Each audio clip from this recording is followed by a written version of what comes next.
Welcome to Not Milk Never Milk. Subscribe if you're lactose intolerant. In this video, I will explain how to connect Webflow forms to Hubspot. First, we will explore the two main integration methods available. Then, we will walk through setting up each method step by step. Finally, we will cover essential best practices to ensure your data flows smoothly and reliably. This guide will help you capture valuable lead information directly into your CRM, enhancing your marketing and sales efforts significantly. One powerful method involves using an automation tool like Zapier or Make. Begin by creating a new workflow, selecting Webflow as the trigger and Hubspot as the action. Carefully map each field from your Webflow form, such as email and name, to its corresponding property in Hubspot. This ensures accurate data capture. Always perform several test submissions to verify that all information is correctly transferred.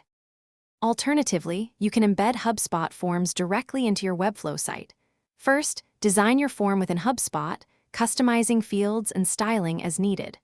Once complete, Hubspot will provide an embed code. Copy this code and then navigate to your Webflow project.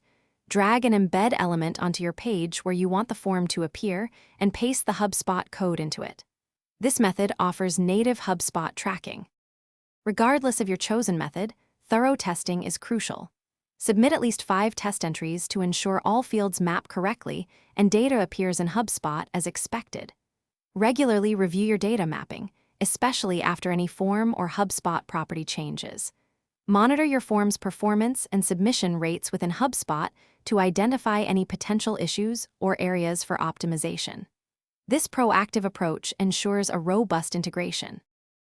Thanks for watching. If this was helpful, leave a like and consider subscribing. See you next time.